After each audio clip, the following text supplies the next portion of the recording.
I stood in the courthouse lobby watching my brother David shuffle through papers with his attorney, his face pale as winter snow. The fluorescent lights overhead cast harsh shadows under his eyes, making him look older than his 42 years. Behind him, my mother clutched her purse like a lifeline, her perfectly styled silver hair now disheveled from running her fingers through it. My sister Rebecca sat slumped in a plastic chair, her designer heels kicked off, staring at the floor, like it held answers to questions she was too afraid to ask. Before we jump back in, tell us where you're tuning in from, and if this story touches you, make sure you're subscribed, because tomorrow I've saved something extra special for you. They didn't see me at first. I had positioned myself behind a marble pillar, close enough to observe but far enough to remain invisible. The same way I had been invisible to them 6 months ago when they left me stranded at my own daughter's wedding reception. The same way I had been invisible for years while I funded their dreams, their emergencies, their lives. But today, in this sterile government building that smelled of old coffee and broken promises, I wasn't invisible anymore. Today, I was the reason they were here. The bankruptcy attorney called their names, and I watched David's shoulders sag as he stood up. Rebecca finally looked up from the floor, her mascara slightly smudged, confusion and fear written across her face. My mother straightened her blouse with trembling hands, still trying to maintain the dignity she had built her entire identity around. What they didn't know, what they couldn't have imagined as they walked toward that conference room, was that the woman they had abandoned without a second thought had spent the last 6 months methodically, legally, quietly dismantling every financial safety net they had taken for granted. Every loan I had co-signed, every credit line I had backed, every investment partnership I had naively entered into with family I trusted above all else. I had withdrawn my support not in anger, though anger had fueled the beginning, but in clarity. Cold, crystalline clarity that came only after being left to explain to 60 wedding guests why my own family had vanished between the ceremony and the cake cutting. My name is Marlene Collins, and I used to believe that family meant forever. I used to think that blood was thicker than water, that loyalty was returned with loyalty, and that the people who shared your DNA would never deliberately break your heart. I was 54 years old when I learned how naive those beliefs really were.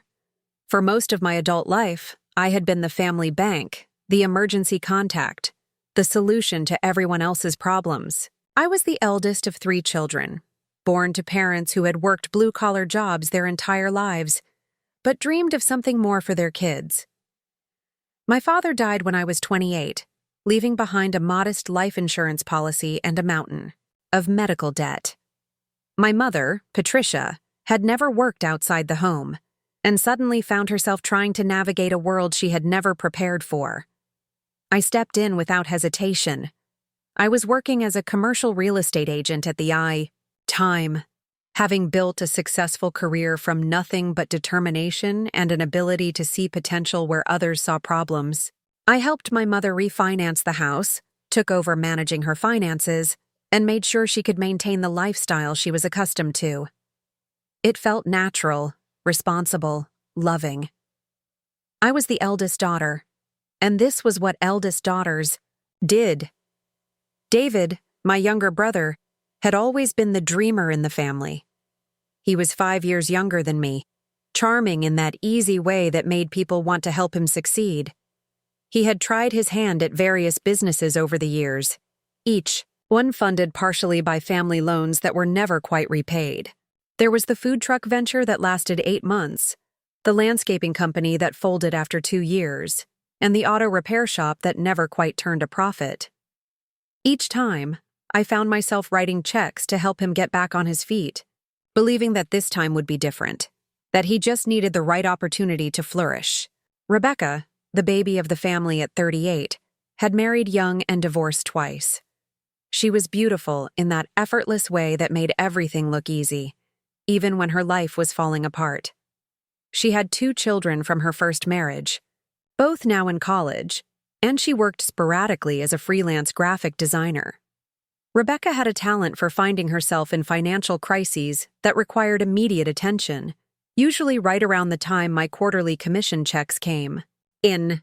A broken transmission, an unexpected tax bill, medical expenses not covered by insurance. There was always something, and there was always me to fix it. I had never married young like Rebecca, and I had never been a dreamer like David. I had been practical, focused, determined to build something stable. I met my husband James when I was 31. He was a high school history teacher, steady and kind, with a dry sense of humor that made me laugh during the long hours I spent showing properties to difficult clients.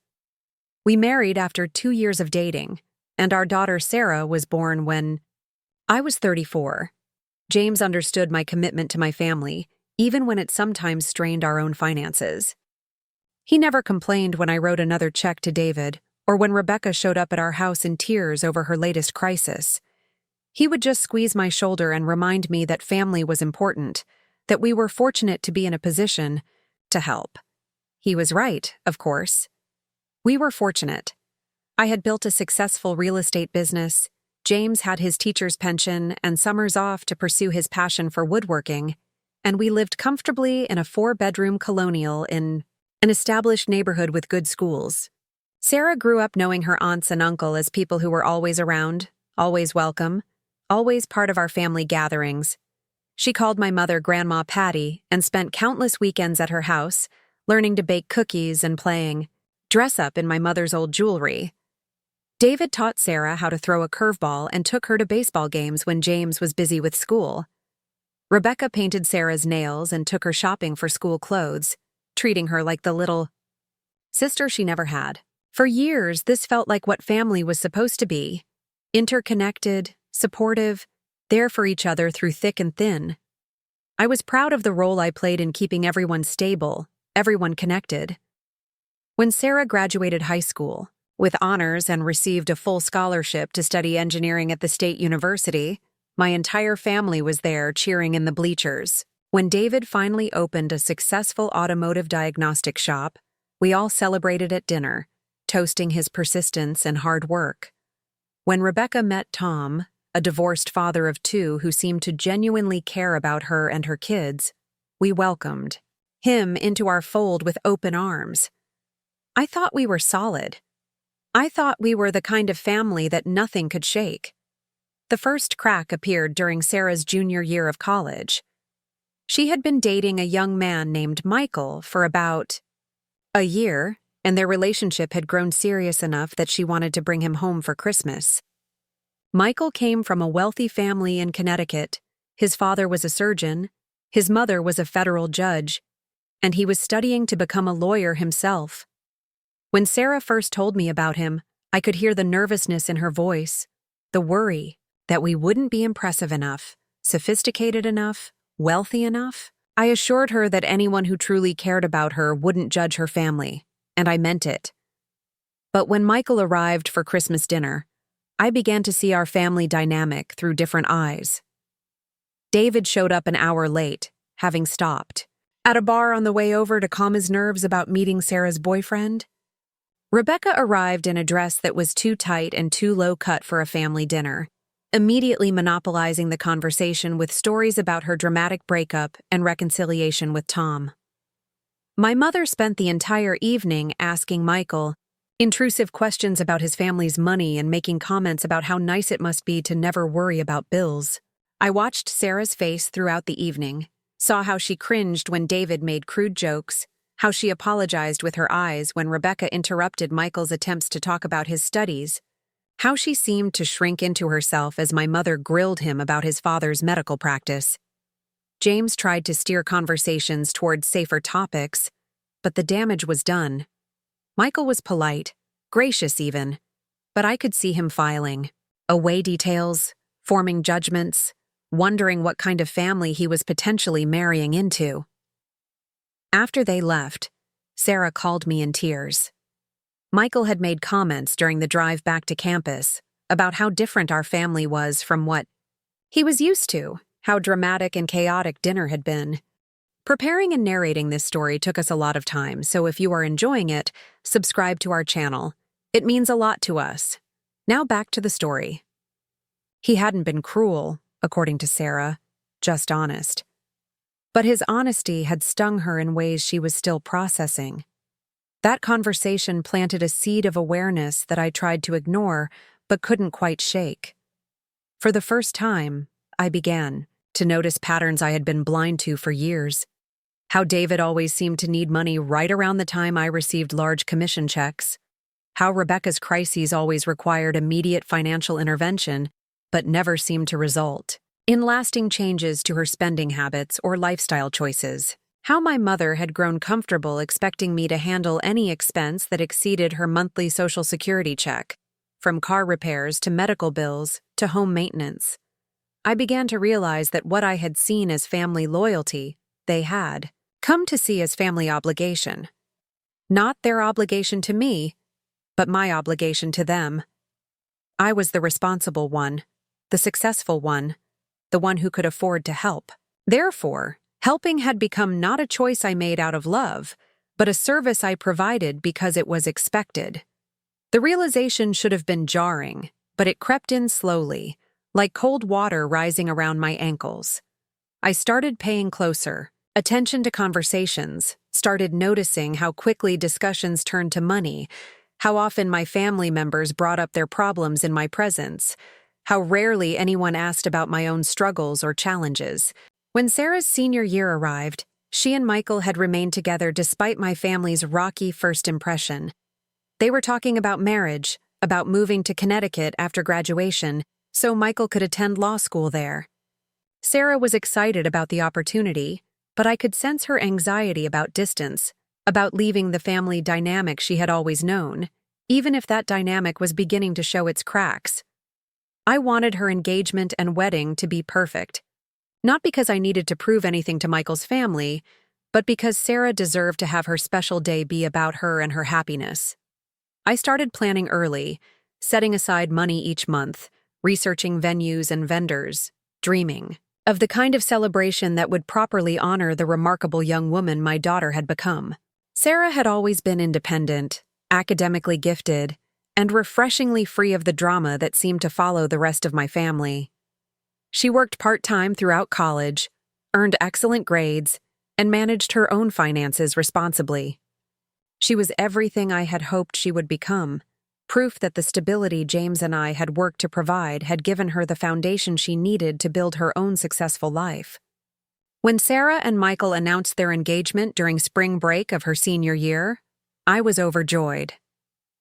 Michael had proposed during a weekend trip to Boston, presenting her with a simple but elegant solitaire ring that suited her perfectly. They planned to marry the following October, after Sarah graduated and had time to prepare for the kind of wedding she had always dreamed of. I threw myself into wedding planning with the same energy I brought to everything else in my life. Sarah wanted something traditional but not overly formal, elegant but not pretentious. We found a perfect venue at a historic inn about an hour outside the city, with gardens for the ceremony and a ballroom for the reception.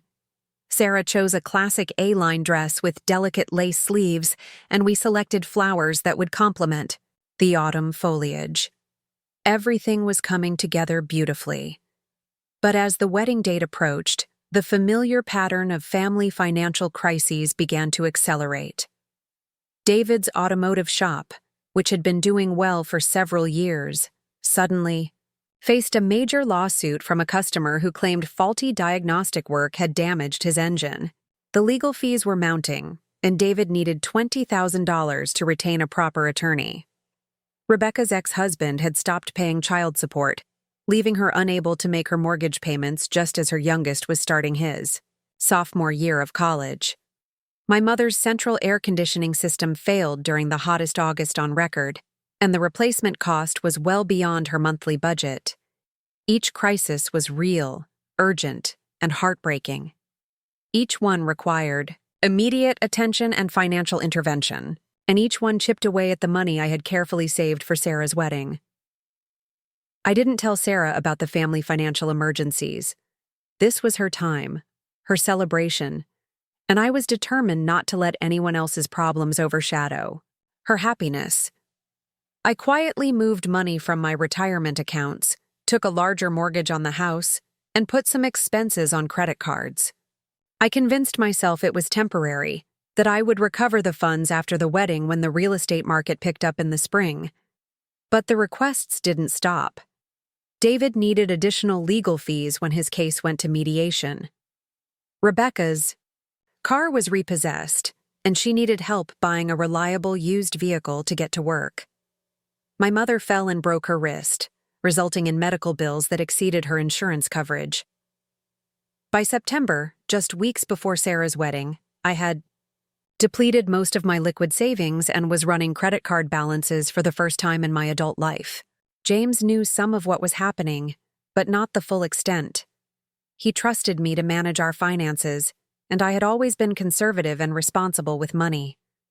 I downplayed the family loans, describing them as temporary help rather than the systematic drain they had become. I didn't want him to worry, and I didn't want him to suggest that I stop helping my family when they were facing such serious problems. The week before the wedding, Rebecca called in tears. Tom had broken up with her again, this time permanently, and she was having what she described as a complete emotional breakdown.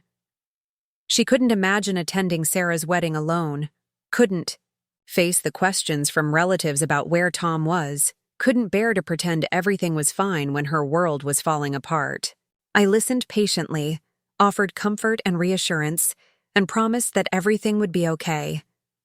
Rebecca was always dramatic during relationship turbulence, and I assumed this was another temporary crisis that would resolve itself once the immediate emotions settled. I suggested she invite a friend as her plus one, or simply attend solo and enjoy dancing with David and the other family members who would be there.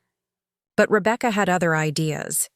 She had met someone new, she explained, a man named Rick who was helping her through this difficult time. He was older, divorced, financially stable, and he understood what she was going through because he had been through his own messy divorce. She had only known him for 2 weeks, but she felt a connection that she had never experienced before. She wanted to bring Rick to the wedding as her date. I hesitated. Sarah had already given the final head count to the caterer, and adding another guest at the last minute would cost extra money I didn't have. More importantly, bringing a man she had known for 2 weeks to Sarah's wedding seemed inappropriate and potentially disruptive. This was supposed to be about Sarah and Michael, not about Rebecca's latest romantic drama. When I gently suggested that Sarah's wedding might not be the best place to introduce a new relationship, Rebecca became defensive and then angry. She accused me of being controlling, of never supporting her when she needed it most, of caring more about appearances than about her happiness. The conversation escalated quickly, with Rebecca ultimately declaring that if Rick wasn't welcome, then she wouldn't be attending the wedding either. I was stunned. This was Sarah's wedding. Rebecca's own niece, the girl she had helped raise, and claimed to love like a daughter. The idea that she would miss this milestone over a man she barely knew seemed impossible to comprehend. But Rebecca was serious. When I tried to call her back the next day to discuss a compromise, she didn't answer. When I drove to her house, she wasn't home. When I reached out through mutual friends, the message came back that Rebecca needed space to think about family priorities and couldn't commit to attending the wedding under such controlling circumstances. I was heartbroken, but I didn't tell Sarah what was happening. I simply said that Rebecca was dealing with some personal issues and might not be able to make it to the wedding. Sarah was disappointed but not entirely surprised, given Rebecca's history of drama during important family events. David's situation was different, but equally devastating. 2 days before the wedding, his attorney informed him that the lawsuit settlement negotiations had failed, and the case was going to trial. The trial date was set for the Monday after Sarah's wedding, and David needed to be in court with his legal team to prepare for testimony. He had no choice but to miss the wedding. I understood that legal obligations were serious, but the timing felt cruel and suspicious. David had known about this lawsuit for months, had been working with attorneys for weeks, and somehow the critical preparation meetings were scheduled for the exact weekend of his niece's wedding. When I questioned the timing, David became defensive, insisting that he had no control over the court schedule and that missing Sarah's wedding was breaking his heart. But David's absence meant more than just an empty chair at the reception. He was supposed to walk my mother down the aisle during the processional, since my father was no longer alive to escort her. He was supposed to give a toast during the reception, sharing memories of Sarah's childhood and welcoming Michael into the family. He was supposed to be there, present and supportive, during one of the most important days of our family's life. My mother's response to David's absence was perhaps the most hurtful of all. Instead of expressing disappointment or sadness about missing her granddaughter's wedding, she immediately began planning to leave the reception early so she could drive to David's house and help him prepare for his court appearance. She would attend the ceremony, she said, but she needed to leave before dinner to be there for David when he needed her most. The message was clear. David's legal troubles were more important than Sarah's wedding celebration. Rebecca's new relationship drama took precedence over family obligations. My mother's role as David's supporter outweighed her role as Sarah's grandmother. I had spent months planning every detail of this wedding, had drained my savings to pay for it, had stressed over seating charts and menu selections and flower arrangements. I had envisioned my entire family gathered together, celebrating Sarah's happiness, toasting her future, creating memories that would last a lifetime. Instead, I was facing the prospect of explaining to Sarah and Michael's families why half of the bride's immediate family would be absent or leaving early. I was imagining empty chairs at the family table, missing faces in the family photos, a reception that would be marked more by who wasn't there than by who was. The night before the wedding, I sat in my kitchen with a cup of tea and a notebook, trying to figure out how to rearrange the seating chart to account for the absences. James found me there at midnight, staring at the paper with tears in my eyes. He sat down beside me and put his arm around my shoulders. He didn't say anything at first, just held me while I cried for the family celebration I had planned and the reality I was facing. Finally, he spoke. "They're making choices, Marlene, and those choices are showing you who they really are." I wanted to defend them. I wanted to explain David's legal situation and Rebecca's emotional crisis and my mother's divided loyalties. But in that moment, sitting in my kitchen at midnight before my daughter's wedding, I couldn't find the words to justify their choices. James was right. They were making choices, and their choices were making it clear that Sarah's wedding, my months of planning and financial sacrifice, our family's opportunity to celebrate together, simply wasn't a priority for them. That realization should have prepared me for what was coming. But even then, even knowing they had chosen to prioritize other things over Sarah's wedding, I never imagined they would abandon me completely on the day itself. The morning of Sarah's wedding dawned crisp and clear, with October sunlight filtering through amber leaves and painting everything in golden hues. I woke up early, my stomach tight with nervous excitement, and found James already in the kitchen making coffee. He handed me a mug and kissed my forehead, his eyes crinkling with the kind of smile that had gotten me through 23 years of marriage. "Today's going to be perfect," he said, and I wanted desperately to believe him.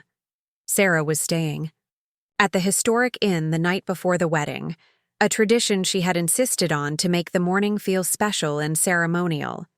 I would join her there for breakfast and the getting ready process, while James handled the last-minute details, with the vendors and the setup crew. We had choreographed this day down to the minute, determined that everything would go smoothly despite the family complications that had emerged over the past week. My mother had called the night before to confirm she would be attending the ceremony, though she reiterated her plan to leave during the cocktail hour to help David prepare for his Monday court date. Rebecca hadn't returned any of my calls since our argument about bringing Rick to the wedding, but I held on to hope that she would show up at the last minute. David had sent a text expressing his regrets and promising to make it up to Sarah after. His legal issues were resolved. I tried to focus on the positives as I drove to the inn. Sarah was marrying a wonderful man who clearly adored her. The weather was perfect for an outdoor ceremony. The flowers had arrived fresh and beautiful. And the photographer had already sent preview shots of the venue that took my breath away. Michael's family had driven up from Connecticut the day before and seemed genuinely excited about the celebration. Sarah was happy, radiant, ready to start her new life. When I arrived at the bridal suite, Sarah was sitting by the window in her silk robe, sipping orange juice and reading cards from her college friends who couldn't attend. Her hair was already styled in an elegant updo, with small white flowers woven through the curls, and her makeup artist was setting up her station in the bathroom. Sarah looked up when I entered, her face glowing with the kind of joy that made all the stress and expense feel worthwhile. "Mom," she said, standing to hug me, "I can't believe today is finally here." I held her tight, breathing in the scent of her perfume and trying to memorize the moment. This was my baby girl, the little girl who used to play dress-up in my closet, who brought me dandelions picked from the backyard, who called me every week from college just to hear my voice. Today, she was becoming a wife, starting her own family, taking the next step into independence and adulthood. The morning passed in a blur of activity. The makeup artist worked her magic while Sarah and I talked about everything and nothing. The comfortable conversation of a mother and daughter who had always been close. The photographer captured candid moments of preparation. And the wedding. Coordinator stopped by to confirm that everything was on schedule. Sarah's maid of honor, her college roommate Emma, arrived with mimosas and stories about their wild adventures that made Sarah laugh until tears of joy threatened her makeup. But as the ceremony time approached, the absence of my family became harder to ignore. Sarah kept glancing at her phone, waiting for a text from Rebecca or a last-minute call from David. She asked about my mother's arrival time, and I had to explain that Grandma Patty would be coming directly to the ceremony site rather than joining us for the pre-wedding preparations. "Is everything okay with the family?" Sarah asked as Emma stepped out to take a phone call. "Everyone seems stressed lately." I smoothed an imaginary wrinkle from her dress, buying time to find the right words. "Everyone's dealing with their own challenges right now, sweetheart. But today is about you and Michael, and the people who are here because they love you." Sarah nodded, but I could see the disappointment in her eyes. She had grown up surrounded by extended family, had always counted on her aunt and uncle to be present for major milestones. The realization that they might not prioritize her wedding the way she had hoped was settling in, and it was breaking my heart to watch. The ceremony itself was everything Sarah had dreamed it would be. The gardens at the historic inn provided a perfect backdrop, with towering oak trees and carefully maintained flower beds creating a natural cathedral. Michael waited at the altar in his navy suit, his face lighting up when he saw Sarah walking down the aisle on James's arm. My mother arrived just as the processional began, sliding into the front row with a tight smile that didn't quite reach her eyes.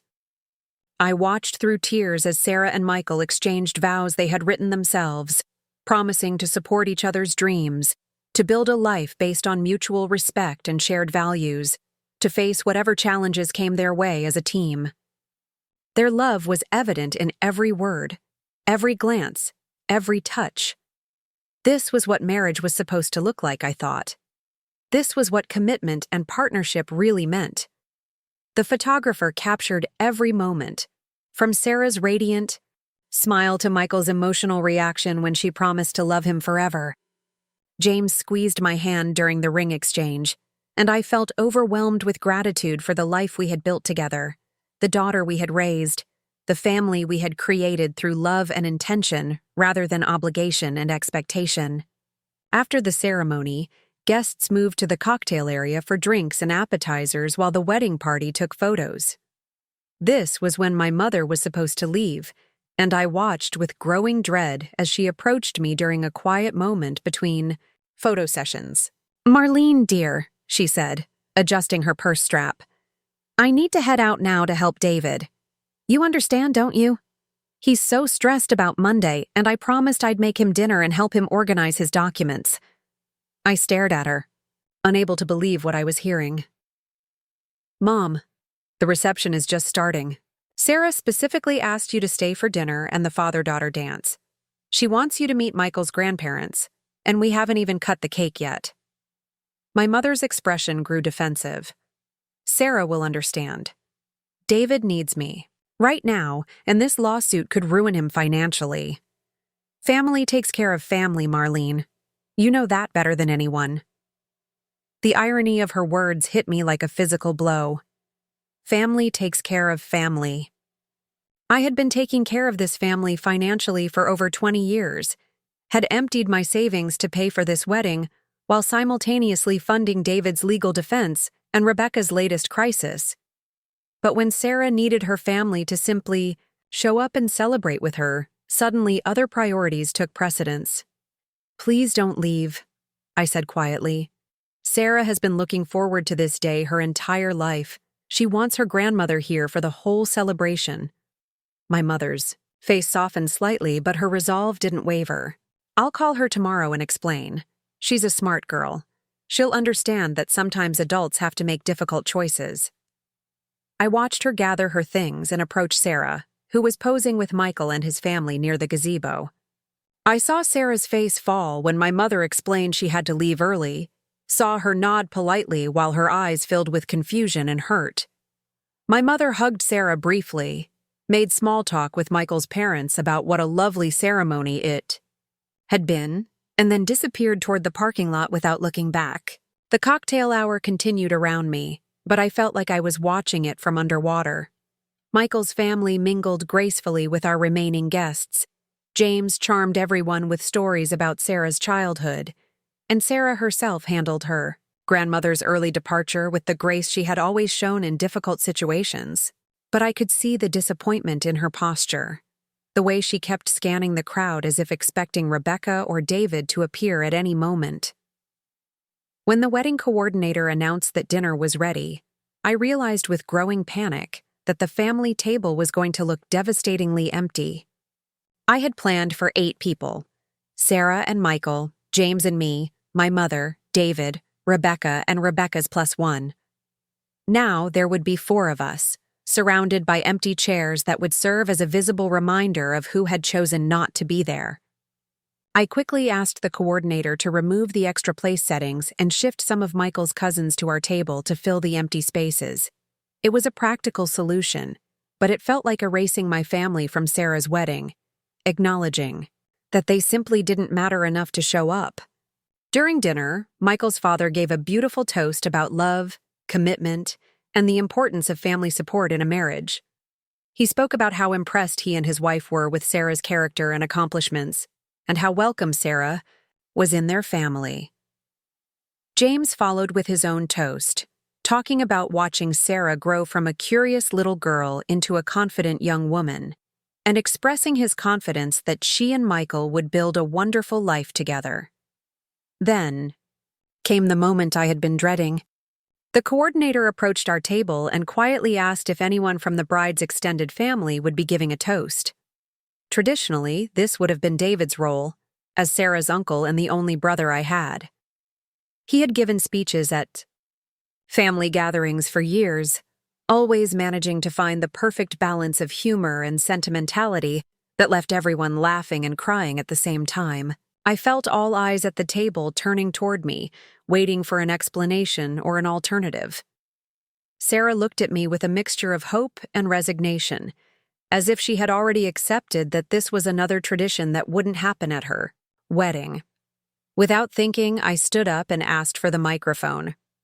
I had never been comfortable with public speaking, had always been happy to let David handle the family toasts and speeches. But standing there in that ballroom, looking at my daughter's expectant face and the curious expressions of 60 wedding guests, I felt a surge of protective fury that gave me courage. "Good evening, everyone," I began, my voice steadier than I had expected. "I'm Marlene Collins, Sarah's mother, and I want to thank you all for being here to celebrate this incredible couple." I paused, gathering my thoughts and my emotions. Sarah has always been the kind of person who brings out the best in everyone around her. She's generous, hardworking, loyal, and kind. She's the daughter every parent dreams of raising, and the wife every mother-in-law hopes to welcome into the family. I looked directly at Sarah, my voice growing stronger. But most importantly, Sarah understands what real family means. She understands that family isn't just about blood relations or shared DNA. Real family is about the people who show up for you, who celebrate your victories and support you through challenges, who choose to be present for the moments that matter most. The ballroom had grown quiet, everyone listening intently. I could see James nodding encouragingly, and Michael's parents smiling warmly. Sarah, I continued, you are surrounded tonight by people who chose to be here, who prioritized your happiness, who wanted to witness the beginning of your marriage to Michael. This is your real family. These are the people who will be there for you throughout your life, not because they have to be, but because they want to be. I raised my glass. Fighting. Back tears. So let's toast to Sarah and Michael, and to chosen family, and to the truth that love is always a choice. May you always choose each other, and may you always be surrounded by people who choose you in return. The applause was warm and sustained, and I saw several guests wiping their eyes. Sarah was crying openly, but smiling through her tears. Michael stood up and hugged me tightly, whispering, "Thank you," in my ear. Even some of Michael's relatives, who barely knew me, seemed moved by the speech. But as I sat back down, I realized what I had just done. I had essentially announced to a room full of people that my own family had chosen not to prioritize Sarah's wedding. I had publicly acknowledged their absence and, by implication, their lack of commitment to what should have been an important family celebration. The rest of the reception passed in a haze of forced cheerfulness. Sarah and Michael's first dance was beautiful, and their joy was infectious enough to lift the spirits of everyone around them. James danced with Sarah during the father-daughter dance, and I danced with Michael during the mother-son dance, both of us laughing as he tried to lead me through steps I had never learned. But throughout the evening, I was acutely aware of the empty spaces where my family should have been. I imagined Rebecca laughing at the best man's jokes, David telling embarrassing stories about Sarah's childhood, my mother dancing with Michael's grandfather and charming him with stories about her granddaughter's accomplishments.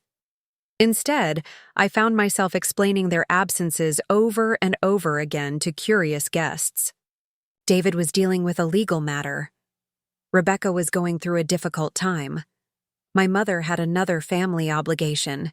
Each explanation felt like a small betrayal, both of my family for putting me in this position, and of the guests who deserved honesty about why the bride's immediate family was virtually non-existent. The worst moment came during the cake cutting, when Sarah looked around for her Uncle David to take the traditional photo of the bride and groom feeding each other cake. David had always been the family photographer at celebrations, armed with an expensive camera and an eye for capturing candid moments. Sarah had specifically requested that he document this part of the reception, wanting his artistic touch for photos that would go in the family album. When she realized David wasn't there, Sarah's composure finally cracked. I saw her whisper something to Michael, saw him pull her close and say something reassuring. The professional photographer stepped in to capture the moment, but I could see the disappointment in Sarah's eyes as she posed for pictures that would forever remind her of who wasn't there to take them. As the evening wound down and guests began to leave, Sarah and Michael made their rounds to thank everyone for coming. When they reached our table, Sarah hugged James and me tightly, expressing gratitude for the beautiful wedding and the love we had shown them throughout the planning process. "Mom," she said softly, "I'm sorry your family couldn't be here tonight. I know how much you wanted everyone together for this." The fact that she was comforting me, that she was apologizing for other people's choices on her wedding day, broke something inside me.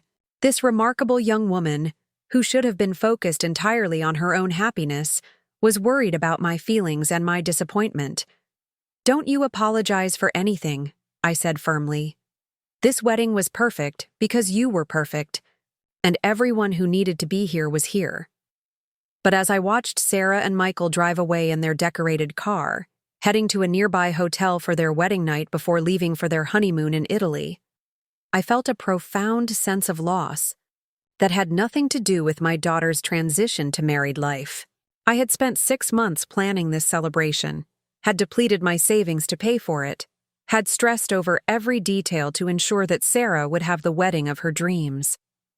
I had envisioned this day as a culmination of years of family love and support, a celebration that would strengthen the bonds between all of us and create memories we would treasure forever. Instead, I felt like I had been abandoned, not just by my family's physical absence, but by their emotional absence, their inability to prioritize Sarah's happiness over their own convenience and drama. The people I had supported financially and emotionally for decades had failed to show up when it mattered most, leaving me to carry the weight of their choices and explain their absences to a room full of people who expected better from family. James and I drove home in relative silence, both of us emotionally exhausted from the long day. As we pulled into our driveway, I saw a light on in the kitchen and felt a flutter of hope. Maybe Rebecca had come to the house to apologize, to explain why she had missed the wedding but wanted to make amends. Maybe David had finished his legal preparations early and stopped by to hear about the ceremony he had missed. But the house was empty, except for our golden retriever, Murphy, who greeted us with his usual enthusiasm.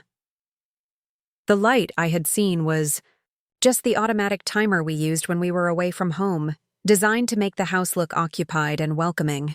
I sat on the edge of our bed, still wearing my mother-of-the-bride dress, a dusty blue silk sheath that Sarah had helped me choose months earlier. James sat beside me, loosening his tie and kicking off his dress shoes.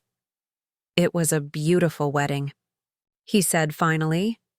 Sarah looked radiant, Michael seemed happy, and everyone had a wonderful time. I nodded, unable to trust my voice.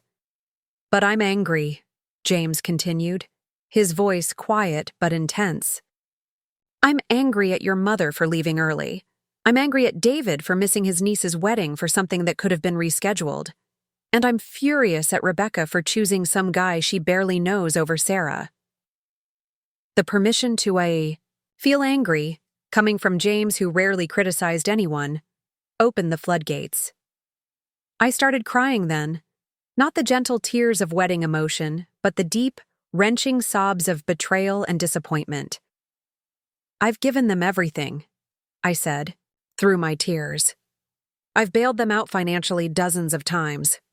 I've listened to their problems, supported their dreams, covered for their mistakes.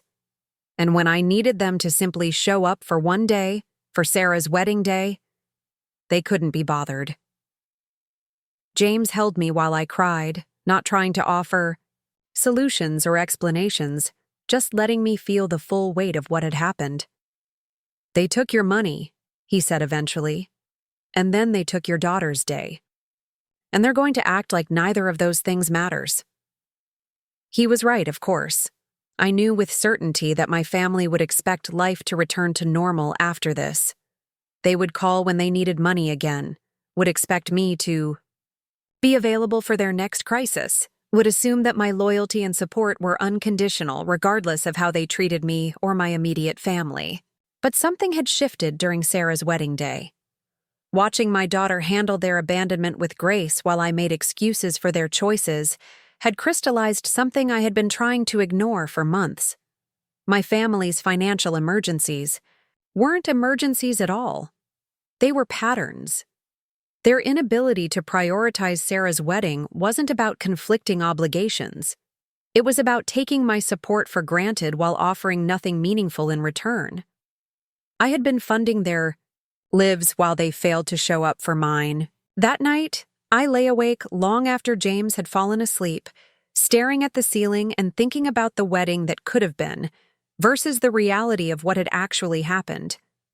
I thought about Sarah's disappointed face when my mother left early, about the empty chairs at the family table, about having to give a speech that essentially acknowledged my family's absence and lack of commitment.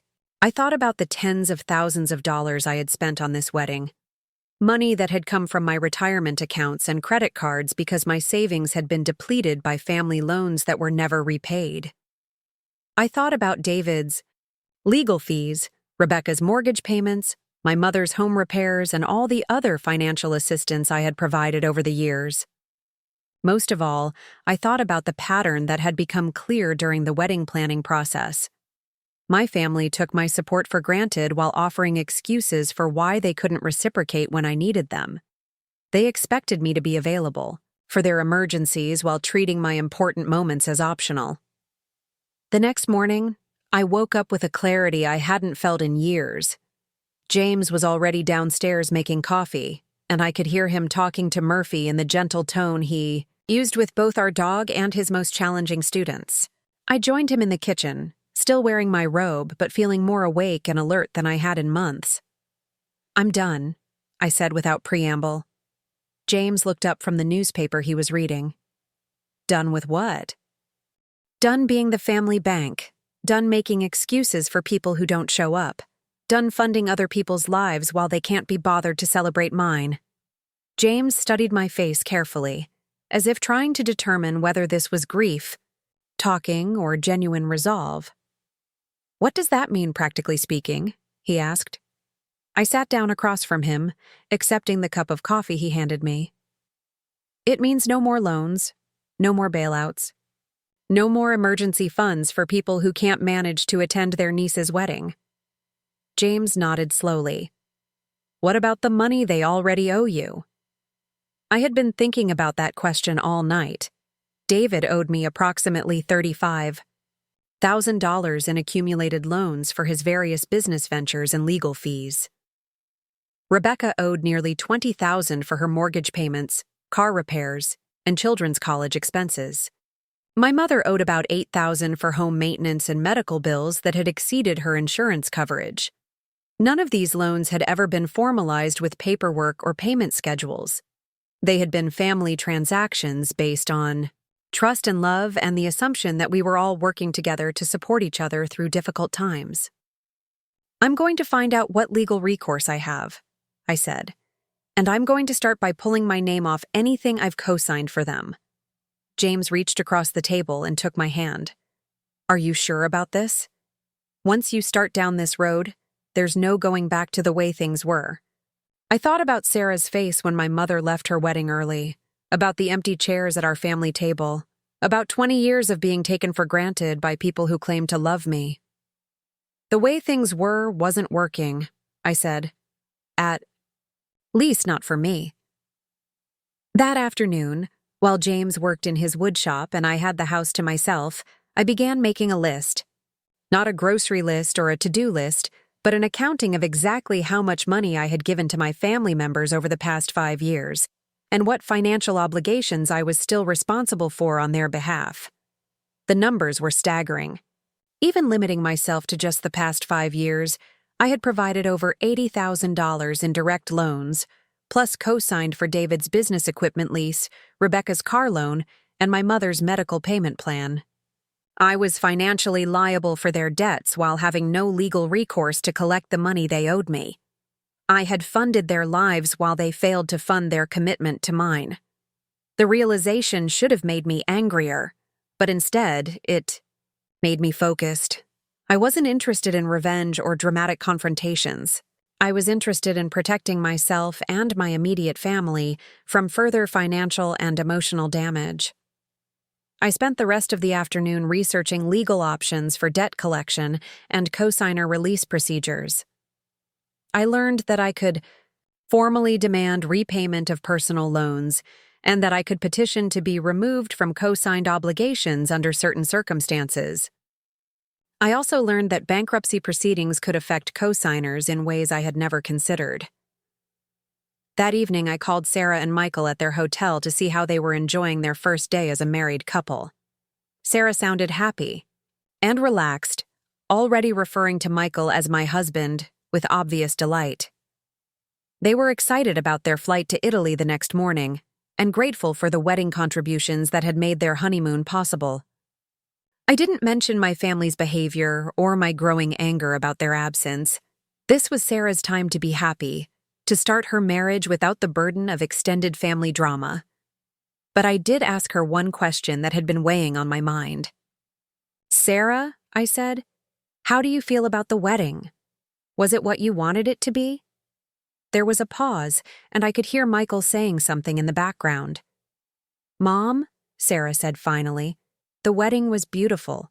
You and Dad did an amazing job, and Michael's family was wonderful.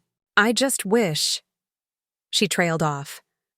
"What do you wish, sweetheart?" "I wish your family had acted like family. I wish they had shown up for you the way you've always shown up for them." The fact that Sarah had noticed the imbalance, that she understood the sacrifice I had made, and the support I hadn't received, both validated my feelings and broke my heart all over again. "I love you, Mom," Sarah continued, "and I want you to know that having you and Dad there, having you so invested in making the day special, meant everything to me. You're the best family anyone could ask for." After I hung up, I sat in my kitchen, with the list of family debts and legal research spread across the table. James found me there an hour later, surrounded by paperwork and wearing the expression he recognized as my problem-solving face. "What's the plan?" he asked, sitting down beside me. I looked at my husband, this steady, supportive man who had watched me deplete our savings to fund other people's emergencies, while they failed to show up for our daughter's wedding. "The plan," I said, "is to stop being a victim of my own generosity." The Monday morning after Sarah's wedding, I drove to the office of Patricia Vance, the attorney I had researched over the weekend. Her practice specialized in family financial disputes and debt recovery, and her website promised aggressive representation for clients seeking to recover what's rightfully theirs. I had made the appointment before I could change my mind, before guilt or family loyalty could weaken my resolve. Patricia's office was located in a professional building downtown, with floor-to-ceiling windows that looked out over the city's financial district.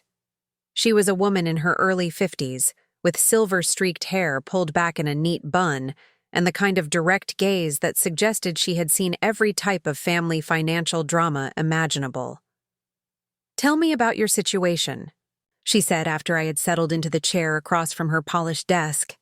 I had prepared for this conversation, had organized my thoughts and documentation over the weekend, but sitting there in that sterile office, I suddenly felt overwhelmed by the magnitude of what I was considering. These weren't strangers who had defaulted on business loans. This was my family, the people I had loved and supported for decades. But then I thought about Sarah's face when my mother left her wedding early, about the empty chairs at our family table, about 20 years of financial sacrifice that had been met with abandonment when I needed them most. I opened my folder and began to speak. I told Patricia about the accumulated loans to David, the mortgage payments for Rebecca, the medical bills for my mother. I explained how none of these transactions had been documented with formal loan agreements, how they had all been presented as temporary emergencies that somehow never resolved into repayment. I showed her the bank statements that documented the withdrawals, the credit card bills that showed the cash advances, the retirement account statements that revealed how much of my own financial security I had sacrificed. Patricia listened without interruption, occasionally making notes on a legal pad. When I finished my recitation of facts and figures, she leaned back in her chair and studied me with the expression I couldn't quite read. "How much total are we talking about?" she asked. I had calculated the number multiple times over the weekend, each time hoping I had made an error that would reduce the devastating total. "Approximately $63,000 in direct loans over the past 5 years, plus I'm co-signed on obligations totaling about $40,000 more." Patricia nodded as if these numbers were not unusual in her experience. "And what was the triggering event that brought you to my office today?" I explained about Sarah's wedding, about the family absences and early departures, about realizing that the people I had financially supported for years couldn't be counted on to simply show up for important family celebrations. "So this isn't really about the money," Patricia said. "This is about respect and reciprocity." I considered her words carefully. Was this about the money? I had never expected to get rich from the loans I made to family members, had never charged interest or demanded collateral, but I had expected something in return, even if I hadn't articulated it to myself until now. "It's about both," I said finally. "I can't continue to fund their lives while they treat mine as optional." Patricia opened a fresh file folder and began taking detailed notes about each loan, each co-signed obligation, each financial transaction that connected me to my family's debts. She explained the legal options available for collecting on informal family loans, the procedures for demanding payment, the timeline for legal action if voluntary repayment wasn't forthcoming. "I have to warn you," she said, "pursuing legal action against family members often results in permanent relationship damage. Are you prepared for that possibility?" I thought about David missing Sarah's wedding for a legal consultation that could have been rescheduled. I thought about Rebecca refusing to attend unless she could bring a man she had known for 2 weeks. I thought about my mother leaving during the cocktail hour to help David with paperwork. "I think the relationship damage has already occurred," I said. "I'm just tired of being the only one who pretends it hasn't." Patricia outlined a strategy that would begin with formal demand letters to each family member, requiring repayment within 30 days. If they failed to respond or couldn't pay, we would file collection lawsuits that would become part of the public record. If they still couldn't pay, we could potentially force the sale of assets or garnish wages to satisfy the judgments. The process sounded clinical and cold, nothing like the warm family relationships I had once cherished. But those relationships, I was beginning to understand, had been largely one-sided for years. I had been providing warmth and support while receiving obligation and expectation in return. "There's one more thing you should know," Patricia said as our meeting concluded. "If any of your family members are considering bankruptcy as a way to avoid their debts, your timing could be critical. Debts to family members are still debts, and you have the right to be included in any bankruptcy proceedings as a creditor." I left Patricia's office with a retainer agreement and a timeline for action. The formal demand letters would go out within the week, giving each family member 30 days to respond with either payment plans or explanations for why repayment wasn't possible. After that, if necessary, we would begin the legal proceedings that could result in garnished wages, liens on property, or forced asset sales. I drove home feeling strangely calm, as if I had finally taken action after months of feeling helpless and taken advantage of. James was grading papers at the kitchen table when I arrived, red pen in hand and a stack of essays about the American Revolution spread across the surface. "How did it go?" he asked, looking up from a particularly challenging student's work. "I hired her," I said. "The demand letters go out next week." James nodded approvingly. "Good. It's time they understood that actions have consequences." That afternoon, I began the difficult process of documenting every financial transaction I could remember with my family members. I went through 5 years of bank statements, credit card bills, and check registers, highlighting every loan, every emergency payment, every time I had transferred money to help with a crisis that always seemed to require immediate attention. The pattern that emerged was even more disturbing than I had realized. David's emergencies coincided almost perfectly with my quarterly commission checks from real estate sales. Rebecca's crises always seemed to occur when she knew I had recently closed a large deal.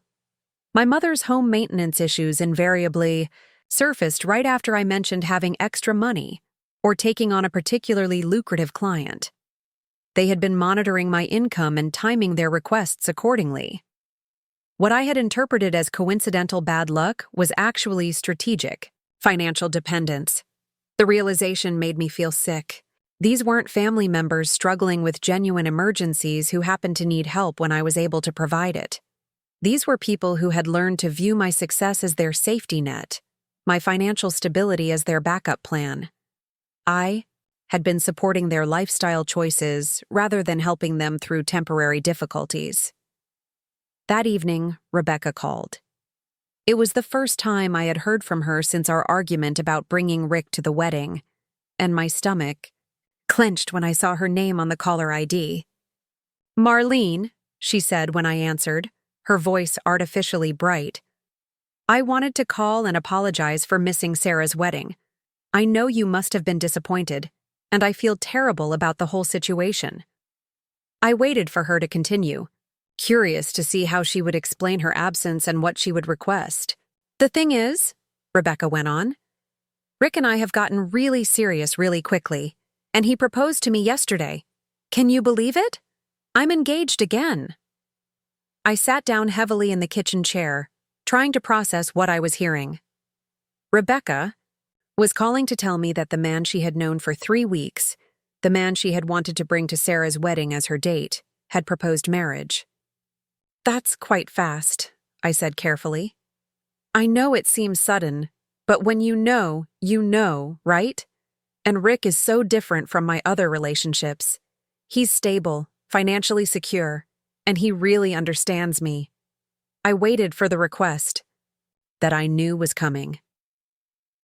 "The thing is," Rebecca continued, "we want to have a small ceremony next month, just immediate family and close friends. Nothing elaborate, but we'd love to have it at that beautiful garden venue where Sarah got married. I know it's expensive, but Rick's willing to contribute, and I was hoping you might be able to help with some of the costs. You know, as my sister and my maid of honor." The audacity took my breath away. Rebecca had missed my daughter's wedding because I wouldn't allow her to bring a man she barely knew, and now she was asking me to help pay for her wedding to that same man, at the same venue where she had refused to show up just a week earlier. "Rebecca," I said slowly, "I'm not going to be able to help with your wedding expenses."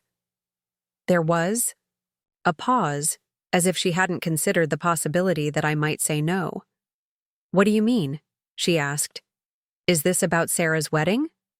"Because I already apologized for that, and I thought you understood that I was going through a difficult time."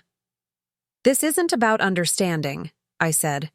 "This is about priorities and reciprocity. You couldn't prioritize Sarah's wedding enough to attend it, but now you want me to prioritize your wedding enough to fund it. That's completely different," Rebecca said, her voice growing defensive. "Sarah had plenty of family there. My wedding will be smaller, more intimate. I need your support for this." "You needed to support Sarah too," I replied. "But you chose not to. Actions have consequences, Rebecca." The conversation escalated quickly from there, with Rebecca accusing me of being petty and vindictive, of punishing her for one mistake, of failing to understand the complexities of her emotional situation. I listened to her accusations with a growing sense of clarity about the dynamic that had controlled our relationship for years. Rebecca had never learned to accept responsibility for her choices, because I had always been there to buffer the consequences. When she made impulsive decisions or failed to follow through on commitments, I provided the financial and emotional support that allowed her to avoid learning from her mistakes. I had enabled her irresponsibility by consistently rescuing her from the results of her own actions. "I have to go," I said when Rebecca paused for breath in her litany of complaints. "I hope your wedding is everything you want it to be." "Marlene, wait," Rebecca said, her tone shifting from anger to desperation. "I'm sorry if I said anything wrong. I know you're upset about Sarah's wedding, and maybe I could have handled things differently. But we're family, and family forgives each other. Can't we talk about this?" "We are talking about this," I said. "And what I'm telling you is that I'm done funding other people's choices while they feel free to ignore mine." I hung up before she could respond, my hands shaking slightly from the adrenaline of confrontation. James appeared in the kitchen doorway, having obviously overheard at least part of the conversation. "Let me guess," he said. "Emergency wedding expenses?" I nodded, still processing what had just happened. She wants me to help pay for her wedding to the man she's known for 3 weeks, the same man she wanted to bring to Sarah's wedding. James shook his head in disbelief. The timing is incredible, even for Rebecca. The next few days passed quietly, with no contact from my family. I continued my financial documentation, worked with Patricia to finalize the demand letters, and tried to focus on my real estate clients who were depending on me to help them buy and sell homes. But underneath the surface calm, I felt like I was waiting for the other shoe to drop. It dropped on Thursday evening when David called. "Marlene," he said without preamble, "I need to talk to you about something important. Can you meet me for coffee tomorrow morning?" David's tone was serious, more formal than his usual casual brother-to-sister communication. Something in his voice made me agree to meet him, despite my growing desire to distance myself from family financial discussions. We met at a small cafe near his automotive shop, the same place where we had celebrated when his business first started showing a profit. David looked tired and older than his 42 years, with stress lines around his eyes and a general air of defeat that I had never seen in him before.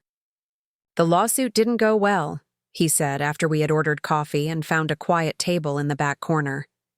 I waited for him to continue, knowing that this conversation was leading somewhere I probably didn't want to go. "The settlement negotiations failed, and now they're demanding over $100,000 in damages. My insurance will cover some of it, but not all. And my attorney says there could be additional lawsuits from other customers who think their cars were damaged by my diagnostic work." David paused, staring into his coffee cup as if it contained answers to questions he was afraid to ask. "The worst part is that the publicity has destroyed my reputation. Word gets around fast in this business, and people don't want to risk having their cars worked on by someone who's being sued for causing engine damage. My customer base has dropped by about 60% in the past month." I could see where this was heading, could feel the familiar weight of an impending request for financial rescue. "I'm going to have to close the shop," David continued. "I can't make the lease payments, can't pay my employees, can't afford the insurance premiums. My attorney thinks I should consider bankruptcy to protect myself from the lawsuit damages and get out from under the business debts." David finally looked up from his coffee, meeting my eyes for the first time since the conversation began. "The thing is, Marlene, I know you co-signed on some of my equipment leases when I was getting started, and I know I owe you money from all the loans you've given me over the years. If I file for bankruptcy, I'm not sure what happens to those obligations." There it was, the real reason for this meeting. David wasn't seeking emotional support or family advice about his business failure. He was warning me that bankruptcy would eliminate his debts to me while potentially leaving me responsible for the equipment leases I had co-signed. "How much am I liable for on the co-signed obligations?" I asked. David shifted uncomfortably in his chair. "About $35,000 for the diagnostic equipment and the computer systems, plus the loans from you, which I think total around $35,000 also. $70,000. If David filed for bankruptcy, I would lose the $35,000 he owed me in personal loans, and I could be held responsible for another $35,000 in equipment leases. The total represented more than a year of my income, money I had worked for and saved and invested in what I thought was my family's mutual success." "When are you planning to file?" I asked. "My attorney wants to do it as soon as possible, before the lawsuit judgments are finalized, probably within the next 2 weeks. I felt a cold clarity settle over me, the same focused calm I experienced when negotiating difficult real estate transactions. David had called this meeting not to seek my help in avoiding bankruptcy, but to prepare me for the financial damage his bankruptcy would cause me. He was managing the situation in the way that would benefit him most, regardless of the cost to me. "David," I said quietly, "you missed Sarah's wedding to prepare for legal meetings that could have been rescheduled." He looked surprised by the change of subject. "I explained that, Marlene. I had no control over the timing." And now you're filing for bankruptcy that will cost me $70,000, and you're giving me 2 weeks' notice as if that's some kind of courtesy. David's expression grew defensive. It's not like I wanted this to happen. The lawsuit forced my hand. I'm losing everything too. No, I said, standing up from the table. You're choosing to lose everything rather than finding another way to handle your debts. And you're choosing to stick me with the bill. I left money on the table for my untouched coffee and walked out of the cafe without looking back. David called my name once, but I didn't turn around. I had heard everything I needed to hear. Driving home, I called Patricia from my car. We need to accelerate the timeline, I told her. David is planning to file for bankruptcy within 2 weeks, and I need to make sure my claims are protected. Patricia's voice was crisp and professional. I'll have the demand letters ready by tomorrow morning. We'll hand-deliver them to each family member and require signed receipts. If they're going to file for bankruptcy, we want your debts to be clearly documented before they do. What about the co-signed obligations? Those are trickier, but we have options. If we can prove that David misrepresented his financial situation when he asked you to co-sign, or if we can show that he incurred additional debts after you co-signed without informing you, we might be able to get you released from those obligations. That evening, I sat down with James and explained what David had told me about the impending bankruptcy. James's reaction was swift and angry, more emotional than I had seen him in years. He's going to bankrupt himself and stick you with his debts, James said, pacing around our kitchen. After you've supported him financially for years, after you've co-signed loans to help his business succeed, he's going to walk away from everything and leave you holding the bag. It gets worse, I said. Rebecca called earlier this week asking me to help pay for her wedding next month to the man she's known for 3 weeks. James stopped pacing and stared at me. The same man she wanted to bring to Sarah's wedding? The same one. She's engaged to him now and wants to get married at the same venue where Sarah got married, the wedding Rebecca refused to attend. James sat down heavily in the chair across from me. These people aren't your family, Marlene. Family doesn't behave this way. They're the only family I have, I said. But even as I spoke the words, I realized they weren't entirely true. Sarah and Michael were my family. James was my family. The people who had celebrated Sarah's wedding, who had shown up and stayed and toasted her happiness, those people were more family to me than the blood relatives who had taken my money and abandoned my daughter. No, James said firmly. Family is the people who show up for you, who consider your needs along with their own, who don't view your success as their entitlement. Your biological relatives are just people who happen to share your DNA. The next morning, Patricia called to confirm that the demand letters were ready for delivery. We had decided to hand-deliver them to ensure they couldn't claim they never received the documents, and to start the 30-day clock for response immediately. I drove to David's automotive shop first, knowing that he would probably be there, early trying to salvage what he could from his failing business. The shop looked different than it had just a few months earlier when business was good. The parking lot was nearly empty. The service bay doors were closed, and there was a general air of abandonment that suggested customers were staying away.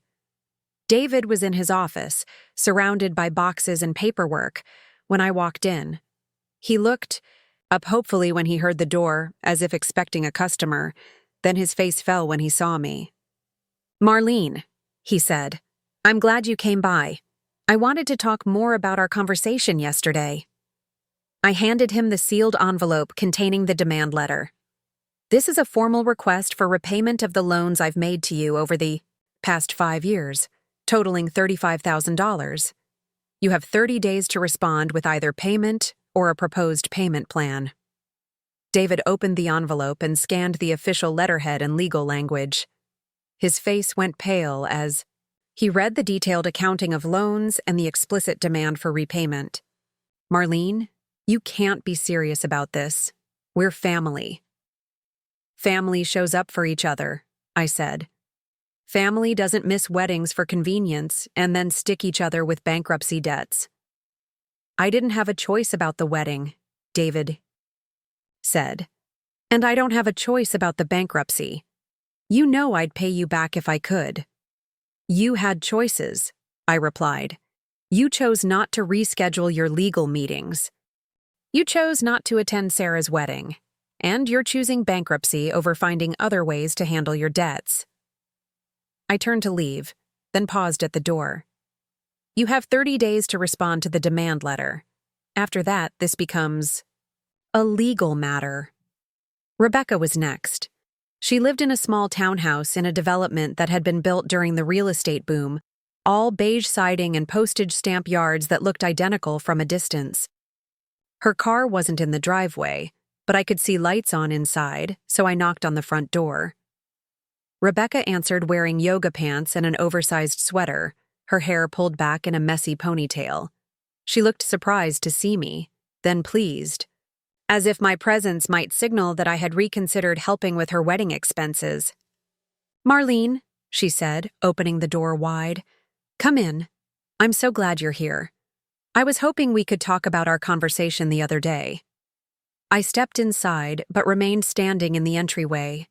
The house looked the same as always, comfortably, cluttered with fashion magazines and takeout containers, decorative pillows that had never been fluffed, and the general air of someone who lived paycheck to paycheck despite having a safety net. "I brought you something," I said, handing her the demand letter. Rebecca took the envelope with a puzzled expression, as if she couldn't imagine what official document I might be delivering. When she opened it and began reading, her confusion turned to shock, then anger. "What is this?" she demanded. "It's a formal request for repayment of $20,000 in loans I've made to you over the past 5 years, I said. You have 30 days to respond." "You can't be serious," Rebecca said, her voice rising. "These weren't loans, Marlene. This was family helping family. You never said anything about expecting repayment." "I never said anything about not expecting repayment either," I replied. "And family helps family, which means family shows up for family weddings." Rebecca's face flushed with anger. "This is about Sarah's wedding? You're going to destroy our relationship over one event?" "This is about respect and reciprocity," I said. "It's about 20 years of me giving and you taking, and you not being able to show up for one day when I needed you to." I was going through a crisis, Rebecca protested. Tom had just broken up with me, and I was emotionally devastated. I couldn't handle a big social event. "But you could handle getting engaged to someone else 2 weeks later?" Rebecca stared at me as if I had slapped her. "That's different. Rick helped me heal. He showed me what real love looks like." "Real love shows up," I said. "Real love doesn't abandon family members at important moments. Real love doesn't ask for money after refusing to provide support." I left Rebecca standing in her doorway, still holding the demand letter and looking stunned. My mother was the last stop, and in some ways the most difficult. She lived in the house where I had grown up, the house my father had bought when I was in elementary school, the house I had helped her keep when he died. My mother was in her garden when I arrived, pulling weeds from the flower beds with the careful attention she had always paid to her yard. She looked up when she heard my car in the driveway, shading her eyes with a dirt-stained garden glove. "Marlene, dear," she said, standing up slowly and brushing soil from her knees. "What a nice surprise.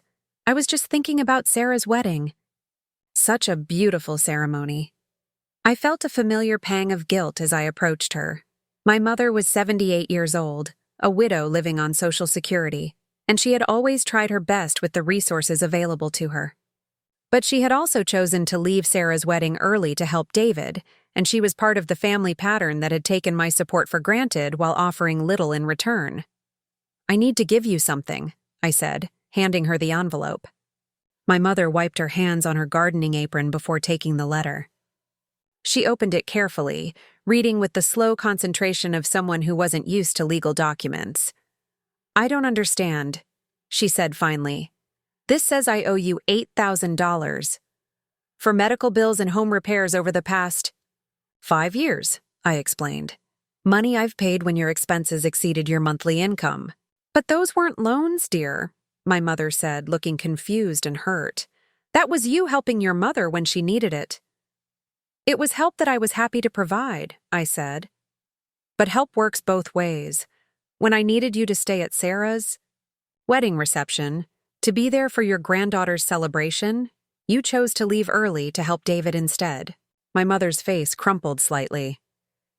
David was facing such serious legal troubles.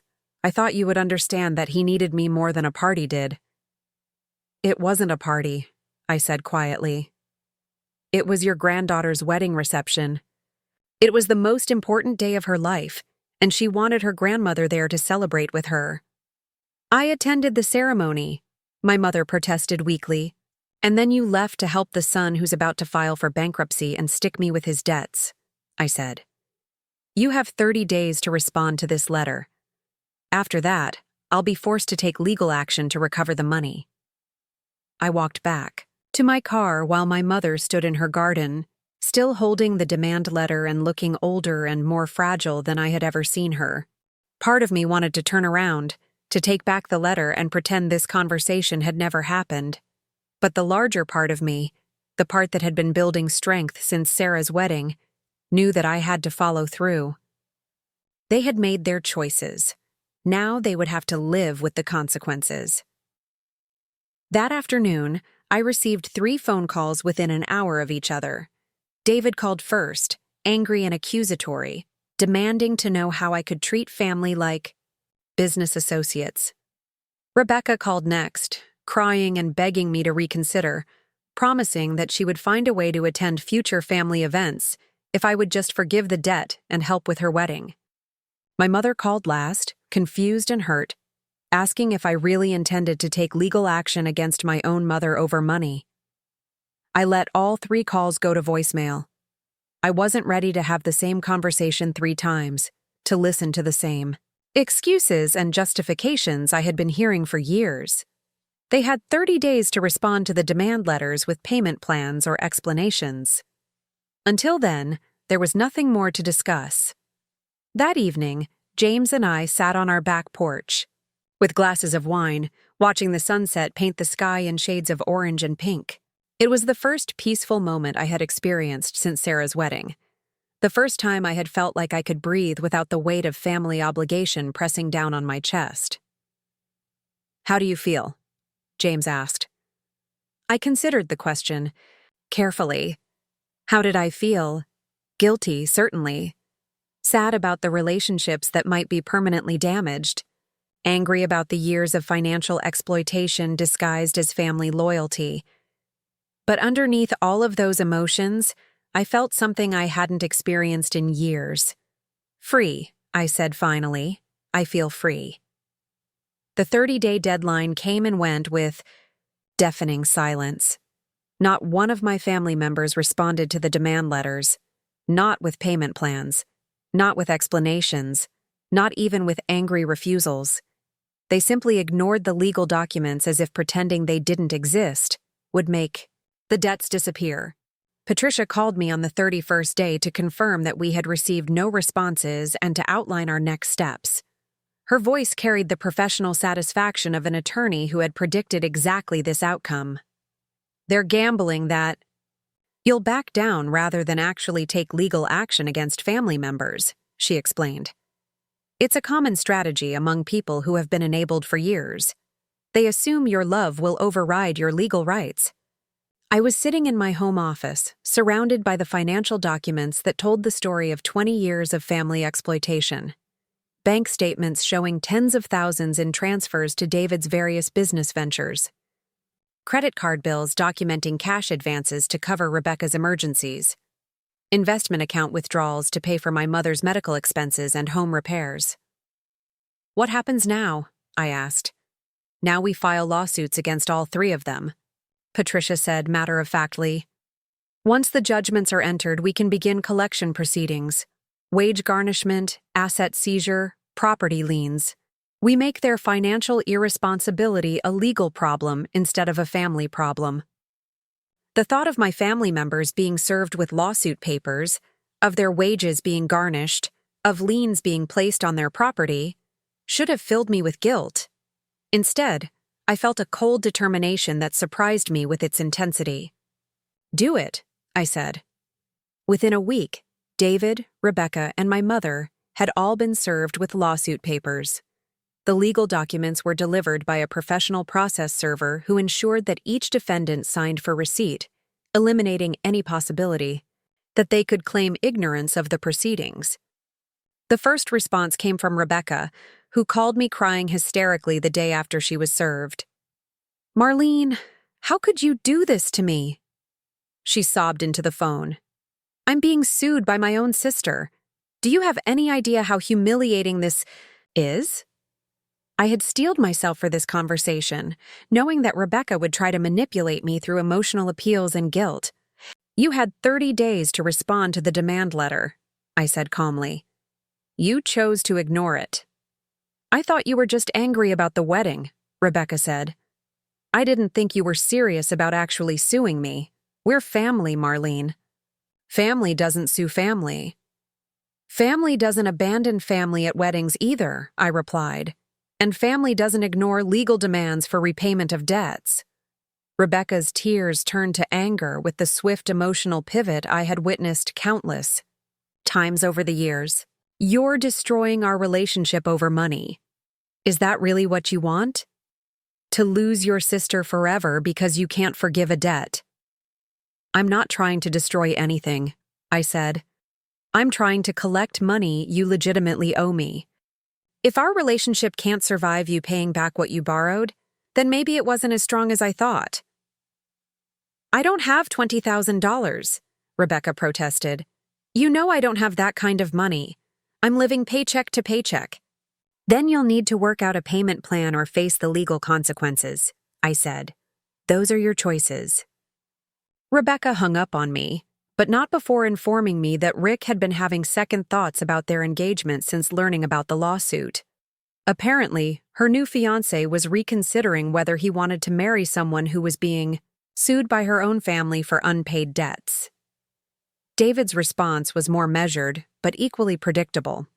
He didn't call me directly. Instead, he had his bankruptcy attorney contact Patricia to discuss the lawsuits in the context of his planned bankruptcy filing.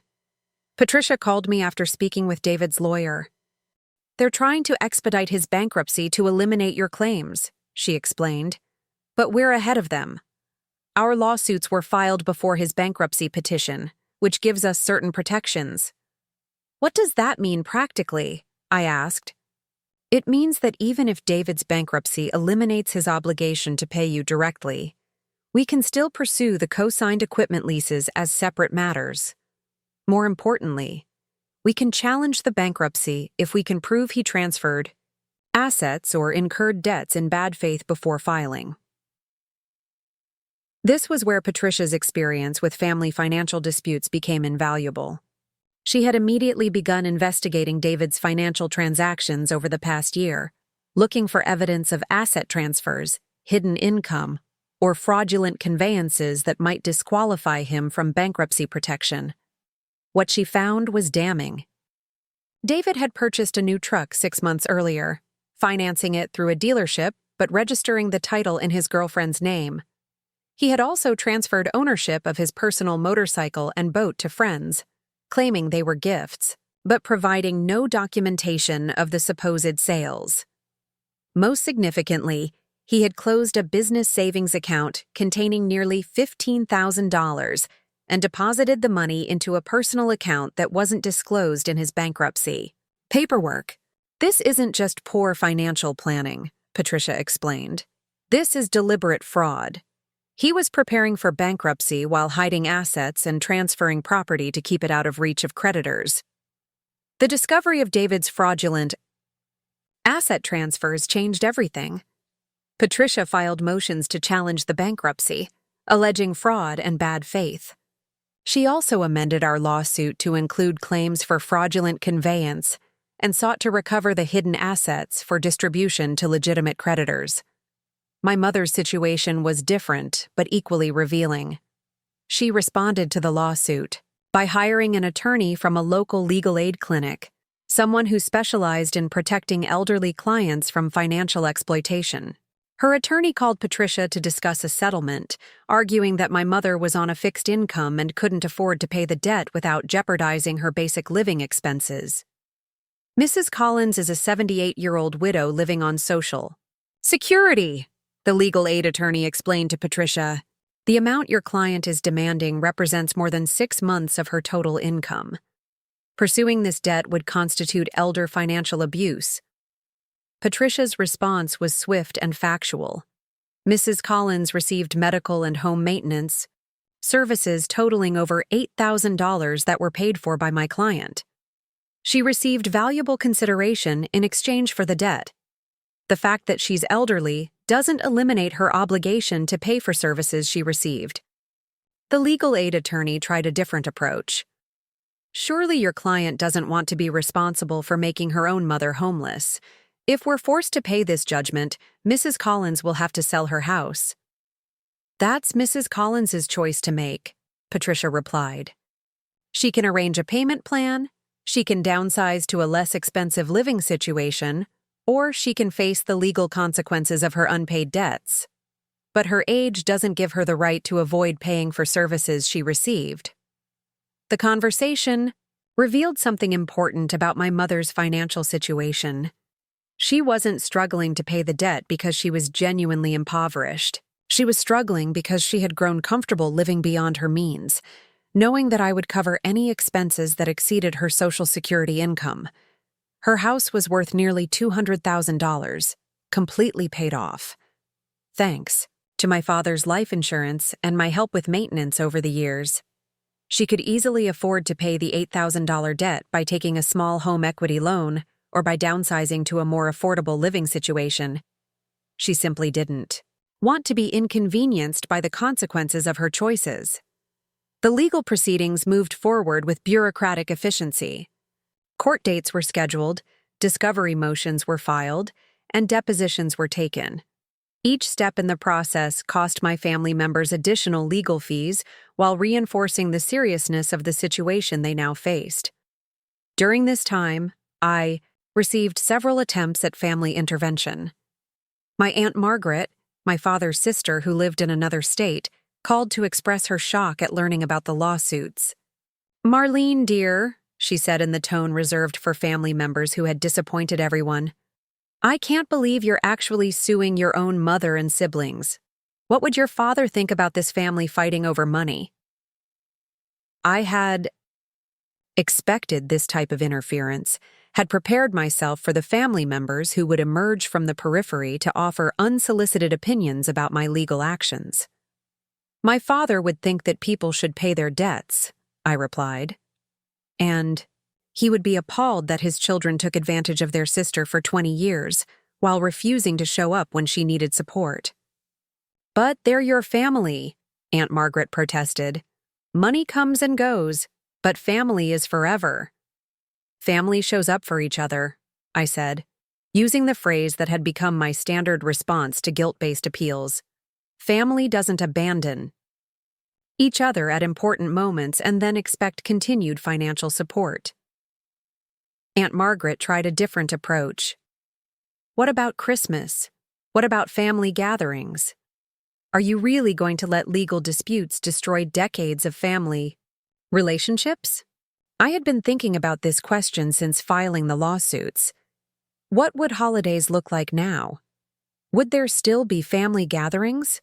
Would my family members attend events where I was present, or would they expect me to be excluded as punishment for pursuing my legal rights? "The family relationships were already damaged," I said finally. "I'm just tired of pretending they weren't." The truth was that I hadn't enjoyed family gatherings in years. Every holiday meal had become an opportunity for someone to mention their latest financial crisis. Every birthday party had been interrupted by whispered conversations about money problems and potential solutions.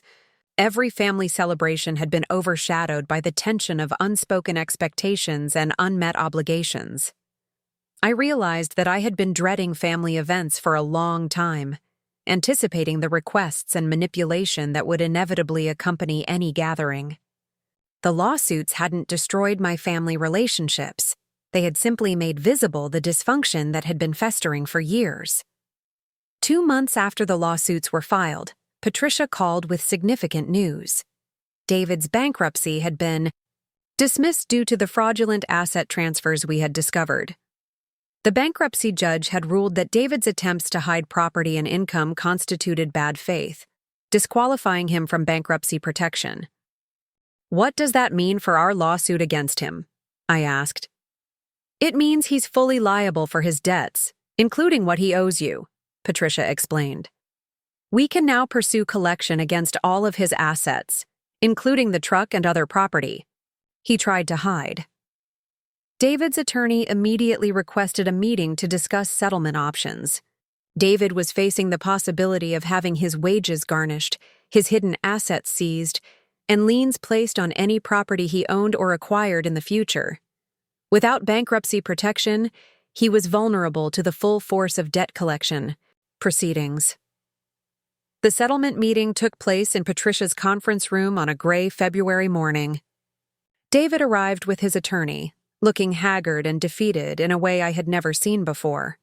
His usual confident demeanor was gone, replaced by the deflated posture of someone who had run out of options. David's attorney opened the negotiations by acknowledging the debt, but requesting a payment plan that would allow David to pay over several years rather than in a lump sum. "My client recognizes his obligation to Ms. Collins," the attorney said, "but he's currently unemployed due to the closure of his business and the ongoing legal issues. He's seeking employment, but hasn't been able to find steady work in his field." Patricia consulted her notes before responding. "Your client owes $35,000 in direct loans, plus he's responsible for approximately $35,000 in equipment lease obligations where Ms. Collins served as co-signer. We're prepared to discuss payment arrangements, but the total amount isn't negotiable." David's attorney looked surprised. $70,000? We were under the impression that this was about the personal loans only.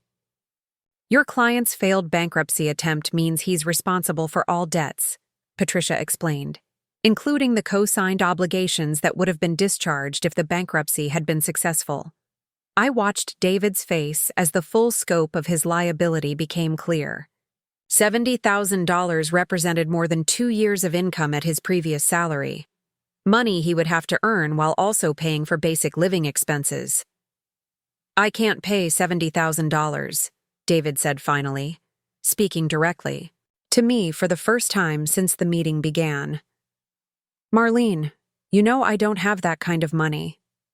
"You should have thought about that before missing Sarah's wedding and then trying to stick me with your debts through bankruptcy fraud," I replied. David's attorney requested a recess to consult privately with his client. When they returned, they proposed a settlement offer. David would acknowledge the full debt and agree to a payment plan of $500 per month for the next 10 years. I looked at Patricia, who shook her head slightly. $500 per month would total only $60,000 over 10 years, and there was no guarantee that David would actually make the payments consistently. "Counteroffer," Patricia said. "Full acknowledgement of the $70,000 debt, payment of $1,000 per month for 6 years, with the entire balance becoming immediately due if he misses more than 2 payments." David's attorney requested another private consultation. This time they were gone for nearly 20 minutes, and I could hear raised voices through the conference room walls. When they returned, David looked resigned to his fate. "We accept the terms," his attorney said, "but we want it noted for the record that this payment plan will represent a significant hardship for my client." "Noted," Patricia said dryly. "Just as my client's 20 years of unpaid loans represented a significant hardship for her." Rebecca's situation proved more complicated. She had retained an attorney who specialized in consumer debt defense, someone who was skilled at finding technicalities and procedural errors that might invalidate collection efforts. Her attorney argued that the loans I had made to Rebecca were gifts rather than debts, since there had been no formal loan agreements and no explicit expectations of repayment discussed at the time the money was transferred. Patricia had anticipated this defense and had prepared accordingly. She had compiled evidence showing a pattern of requests for temporary help, followed by acknowledgments of intent to repay when circumstances improved. Rebecca's own text messages and emails were filled with promises to pay me back as soon as things turned around, or after the next paycheck. More damaging was Rebecca's recent request for wedding funding, which had been predicated on my history of family financial support. Her willingness to ask for additional money while owing $20,000 from previous requests demonstrated that she viewed our financial relationship as ongoing debt rather than completed gifts. The most compelling evidence came from Rebecca herself. During her deposition, she admitted under oath that she had always intended to repay the money when she was financially able, and that she understood the transfers to be loans rather than gifts. Her attorney tried to argue that family loans were different from commercial debts, that the informal nature of family financial assistance created different expectations and obligations. Patricia's response was devastating in its simplicity. "Family loans are still loans," she told the judge during a preliminary hearing. The defendant received valuable consideration in the form of cash transfers that prevented foreclosure, repossession, and other financial consequences. The fact that she's related to the plaintiff doesn't eliminate her obligation to repay money she borrowed. Rebecca's case went to trial, providing a public forum for the details of our family's financial dysfunction. Witnesses testified about Rebecca's pattern of financial crises and my history of providing emergency assistance. Bank records documented thousands of dollars in transfers over several years, always in response to urgent requests for help. The trial lasted 3 days and attracted attention from local media, who were interested in the unusual spectacle of a family debt dispute being resolved in court. Rebecca's attempts to portray herself as the victim of predatory family lending fell flat when the evidence showed the voluntary nature of her borrowing and her explicit promises to repay. The judge ruled in my favor, finding that Rebecca owed the full $20,000 plus interest and court costs. The judgment was entered as a matter of public record, ensuring that Rebecca's failure to pay family debts would affect her credit rating and future borrowing ability. Rebecca's attorney immediately filed an appeal, but the appellate process would take months and would require Rebecca to post a bond securing the judgment amount. Her new fiancé, Rick, faced with the prospect of marrying someone who owed significant legal judgments and was engaged in ongoing litigation, quietly ended their engagement. Rebecca called me after Rick broke up with her, not to apologize or offer payment, but to blame me for destroying her chance at happiness.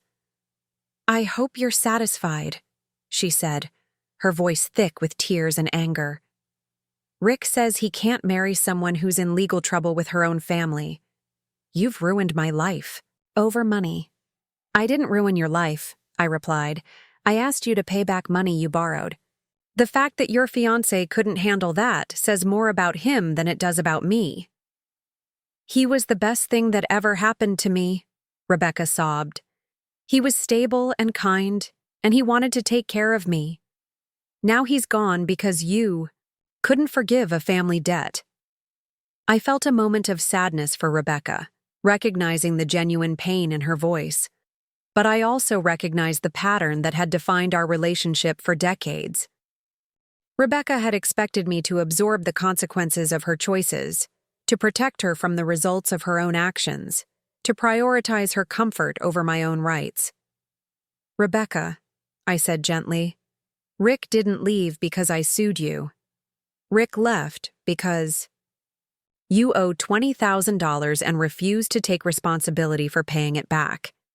He left because you demonstrated that you don't honor your obligations." "That's not fair," Rebecca protested. "I would have paid you back eventually." "Eventually isn't good enough anymore," I said. "I needed you to show up for Sarah's wedding, and you didn't. I needed you to respond to my demand letter, and you didn't. I needed you to acknowledge your debt, and you didn't. At some point, eventually, has to become now." My mother's case proved to be the most emotionally difficult. The legal aid.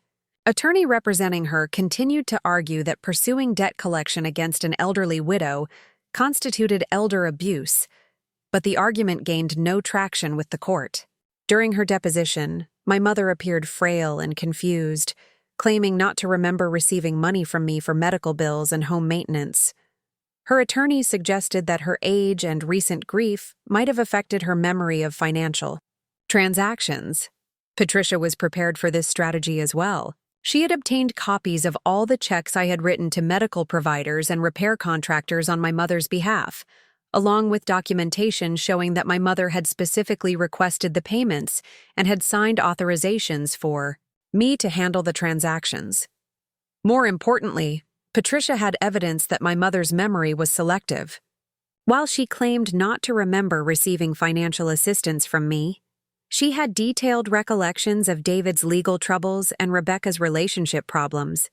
She could recall with perfect clarity why she had needed to leave Sarah's wedding early, but couldn't remember asking me to pay for her broken air conditioning system.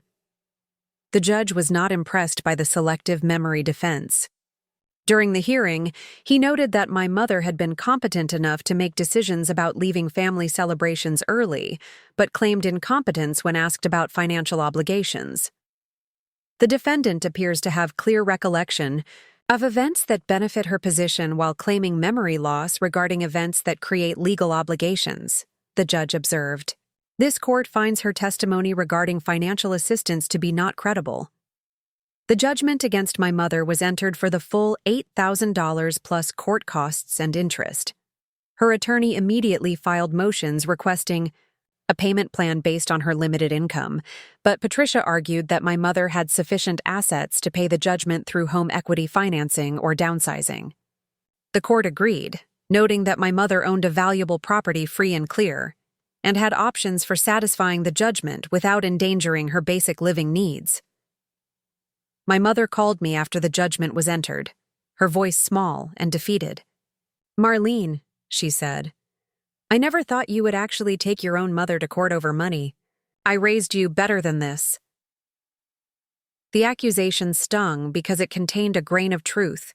She had raised me to be generous, to help family members in need, to put others' needs before my own. But she had also raised me to honor my obligations and to take responsibility for my choices. "You raised me to pay my debts and keep my commitments," I said. "I'm asking you to do the same." "I'm 78 years old," my mother said. "I'm too old to start over financially. If I have to sell my house to pay this judgment, where will I live?" It was a fair question, and one that I had wrestled with throughout the legal proceedings. I didn't want my mother to be homeless or destitute, but I also couldn't continue to absorb the financial consequences of her choices while she prioritized other family members' needs over mine. "You have options," I said. "You can take a small home equity loan to pay the judgment. You can downsize to a smaller, less expensive home. You can move to senior housing that's more appropriate for your age and income level. I've lived in this house for 40 years, my mother said. Your father and I raised our children here. All my memories are here." "I understand that," I said, "but I've been subsidizing your ability to stay in that house for years, and I can't continue to do it while you choose to support David instead of showing up for Sarah." My mother was quiet for a long time. When she finally spoke, her voice was different, more tired than angry. "I never realized how much you had given us," she said. "I thought you were just doing well financially and didn't mind helping out when we needed it." It was the closest thing to an acknowledgement I had received from any of my family members, and it caught me off guard. "I didn't mind helping," I said honestly, "but I needed to know that the help was appreciated, that it mattered. To you, that you would be there for me when I needed support." "I thought I was being there for you," my mother said. "I thought helping David was helping the family." "David is an adult who made bad business decisions," I replied. "Sarah is your granddaughter who got married once in her life and wanted her grandmother there to celebrate with her. "I made a mistake," my mother said quietly. "I should have stayed at the reception." It was the apology I had been waiting for, but it came too late to change the legal proceedings that were already in motion. "Yes," I said, "you should have." The financial settlements were finalized by early spring. David was paying $1,000 per month under court supervision, with automatic wage garnishment ensuring compliance. Rebecca's judgment remained under appeal, but her wages were being garnished pending the outcome. My mother had taken a home equity loan to pay her judgment in full, avoiding the need for ongoing payment arrangements. The total amount I recovered was approximately $75,000, representing most but not all of the money my family had borrowed over the years. After legal fees and court costs, I received about $60,000, money I immediately invested in retirement accounts to replace what I had depleted funding their emergencies. But the real victory wasn't financial. It was the restoration of my self-respect and the establishment of boundaries that had been non-existent for decades. My family members had learned that their actions had consequences, that taking advantage of my generosity would result in legal rather than emotional consequences. They had discovered that my love for them didn't extend to absorbing unlimited financial abuse while receiving contempt and abandonment in return.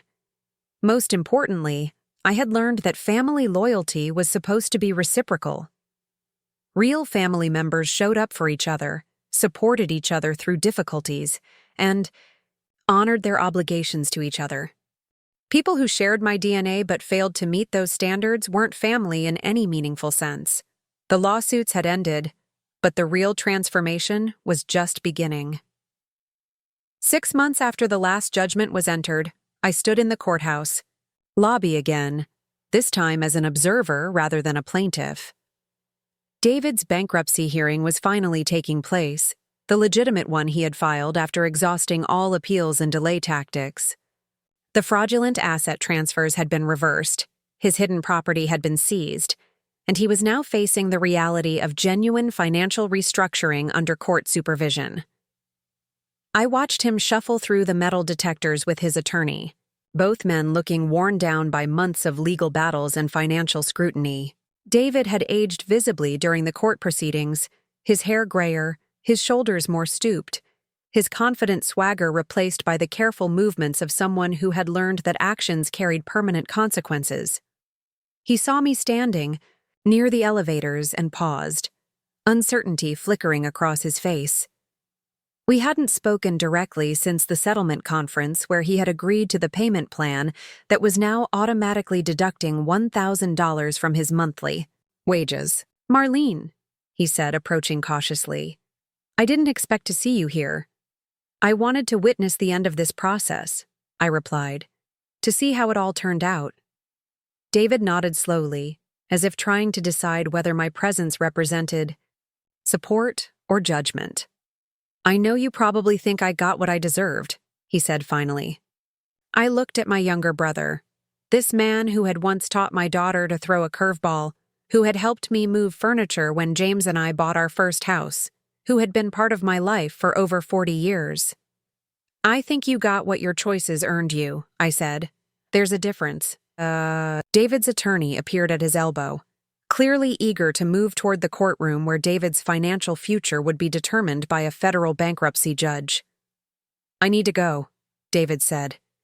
"But Marlene, I want you to know that I understand." "Now what I put you through? The money, the wedding, all of it. I'm sorry it took a lawsuit to make me see it." It was the first genuine apology any of my family members had offered, and it came too late to repair our relationship but early enough to provide some closure. "I hope things work out for you," I said, and I meant it. Not because I was ready to resume our previous dynamic, but because I no longer needed his suffering to validate my own worth. David's bankruptcy hearing lasted 3 hours and resulted in a structured repayment plan that would consume most of his discretionary income for the next 5 years. The court appointed a trustee to oversee his finances and ensure compliance with the payment schedule. He would emerge from bankruptcy eventually, but as a man who had learned that financial irresponsibility carried lasting consequences. I drove home through the late afternoon traffic, thinking about the person I had been when this journey began versus the woman I had become.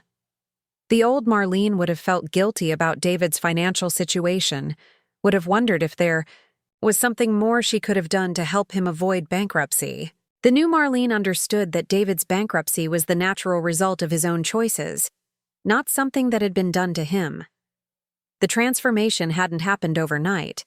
It had taken months of therapy with a counselor who specialized in family financial abuse, weeks of reading about codependency and enabling behaviors, and countless conversations with James about the difference between love and obligation. I had learned that my compulsive need to rescue family members had actually prevented them from developing their own problem-solving skills and financial responsibility. By constantly providing bailouts and emergency funding, I had enabled their irresponsible behavior while exhausting my own resources and emotional energy. The counselor had helped me understand that true love sometimes meant allowing people to experience the consequences of their choices, even when those consequences were painful.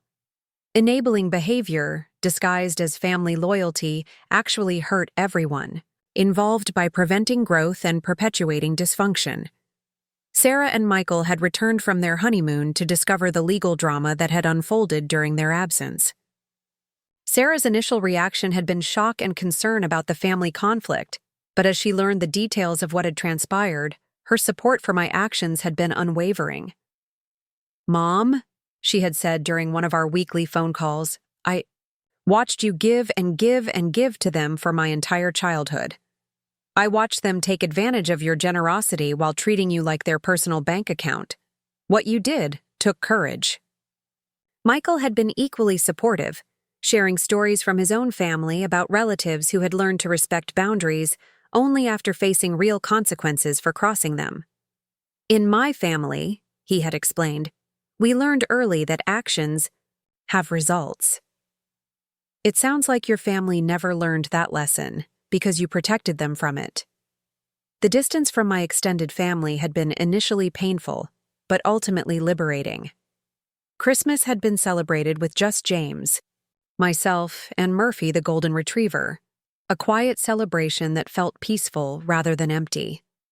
We had video called Sarah and Michael, who were spending the holiday with his family in Connecticut, and shared stories about their new traditions as a married couple. There had been no dramatic scenes over gift exchanges, no whispered conversations about money problems, no tension over who would help with cleanup or who would pay for extra groceries. Just a calm, loving celebration focused on gratitude and connection rather than obligation and expectation. Rebecca had moved back in with my mother after Rick ended their engagement, creating a household dynamic that I observed from a distance with detached interest. Rebecca's wages continued to be garnished to satisfy the judgment against her, a monthly reminder that financial obligations didn't disappear simply because they were inconvenient. My mother had adapted to life with a home equity loan payment, by taking in Rebecca as a paying tenant, finally learning to charge family members for the costs they generated, rather than absorbing those costs herself. The arrangement seemed to be working for both of them, providing my mother with additional income and giving Rebecca a structured living situation with clear financial expectations. I had seen them together at the grocery store a few weeks earlier, both women looking older but more settled than they had during the chaos of the legal proceedings. They had nodded politely when they saw me, but none of us had attempted conversation. The wounds were still too fresh, the boundaries still too new. Spring brought unexpected contact from Rebecca in the form of a formal letter delivered by certified mail. Inside was a cashier's check for $5,000 and a brief note explaining that she had received a tax refund and wanted to make a payment toward her judgment balance. The letter contained no personal message, no request for reconciliation, just a straightforward business communication acknowledging her debt and providing partial payment. It was exactly the kind of communication I had hoped for, professional and responsible without emotional manipulation or guilt-based appeals. I deposited the check and sent a receipt through my attorney, maintaining the formal structure that had replaced our previous chaotic family financial dynamic. The transaction felt clean and final, like a debt being paid rather than a family relationship being repaired. Summer arrived with news that David had found steady employment as a senior mechanic at a dealership across town. His new job paid less than his failed business had generated during good months, but it provided consistent income and health insurance benefits. The job also came with restrictions, as his bankruptcy trustee had to approve any overtime work or side jobs that might generate additional income. I heard about David's employment from James, who had run into David's former business partner at the hardware store. The information came without commentary or suggestion that I should reach out to congratulate David on his job. James had learned to share family news as factual updates rather than opportunities for renewed contact. My mother's situation had stabilized as well. The home equity loan payment was manageable within her budget, especially with Rebecca contributing to household expenses. She had also begun attending a senior center that provided social activities and meal programs, reducing her isolation and creating new friendships that didn't revolve around family drama. According to neighbors who still spoke with both of us, my mother seemed happier and more engaged than she had been in years. The structure and clarity of her new financial situation, combined with Rebecca's presence in the house, had given her purpose and stability that didn't depend on managing other people's crises. As autumn approached, marking nearly a year since Sarah's wedding, I found myself reflecting on the person I had become versus the person I had been. The old Marlene had measured her worth by how much she could give to others, how many problems she could solve, how many people she could rescue from the consequences of their own choices. The new Marlene measured her worth by different standards. How well she maintained healthy boundaries, how effectively she communicated her needs and expectations, how successfully she balanced generosity with self-preservation. I had learned to say no without guilt, to offer sympathy without solutions, to love people while refusing to enable their destructive behaviors. These skills had required practice and conscious effort, but they had become more natural with time and repetition. My real estate business had flourished during the year of family legal drama, perhaps because I was no longer distracted by constant financial emergencies and emotional crises. I closed more deals, earned higher commissions, and built stronger professional relationships. Clients seemed to respond positively to my increased confidence and clearer communication style. James and I had used some of the recovered family debt money to take a vacation to Ireland, something we had talked about for years, but never prioritized due to family financial obligations. The trip had been magical. 2 weeks of exploring ancient castles and green countryside without worrying about emergency phone calls or urgent requests for money. "You're different," James had observed one evening as we sat in a pub in County Cork, listening to traditional Irish music and sharing stories with fellow travelers. "How am I different?" I had asked. "You're here," he said simply. "Really here, present in the moment, not worried about what crisis might be happening at home or what problem someone might need you to solve." He was right. For the first time in decades, I was living my own life instead of managing everyone else's emergencies. On the first anniversary of Sarah's wedding, she and Michael drove up from Connecticut to visit us for the weekend. They brought photos from their first year of marriage, stories about their new apartment, and news that Sarah had been promoted to a senior engineering position at her firm. As we sat on the back porch where James and I had made the decision to pursue legal action against my family, Sarah brought up the subject that we had all been carefully avoiding. "Mom," she said, "I know this year has been difficult with the family situation. Do you ever regret what you did?" I considered the question carefully, thinking about the financial recovery, the restored boundaries, the peace of mind that had replaced constant anxiety about family drama. "I regret that it was necessary," I said finally. "I regret that people I loved for decades couldn't show up when it mattered. But I don't regret standing up for myself and protecting our family's financial security." Michael nodded approvingly. In law school, we studied cases where family financial abuse went on for decades because the victims were too emotionally invested to seek legal remedies. What you did was actually pretty common, just not commonly talked about. Sarah reached over and squeezed my hand. "I'm proud of you, Mom. I know it wasn't easy, but you showed me what it looks like to have self-respect and maintain boundaries. Those are lessons I'll carry into my own marriage and family relationships." The conversation reminded me that my actions had consequences beyond my immediate family situation. Sarah was learning to build her adult relationships based on mutual respect and reciprocity rather than one-sided giving and taking. She was entering her marriage with healthy expectations about financial responsibility and family loyalty. Michael was learning from both our positive example and my family's negative example, understanding that love and obligation were different things, that genuine care sometimes meant allowing people to face the results of their choices. Winter returned with a Christmas card from Rebecca, the first personal communication I had received from her since the formal debt payment letter. The card contained a brief message thanking me for the lessons I had taught her about financial responsibility and personal accountability. "I'm working 2 jobs now to pay down my debts," she had written. "It's hard, but I'm learning to live within my means instead of depending on other people to rescue me. I'm not ready to rebuild our relationship yet, but I wanted you to know that I understand why you did what you did." The card represented growth and self-awareness that I hadn't expected from Rebecca.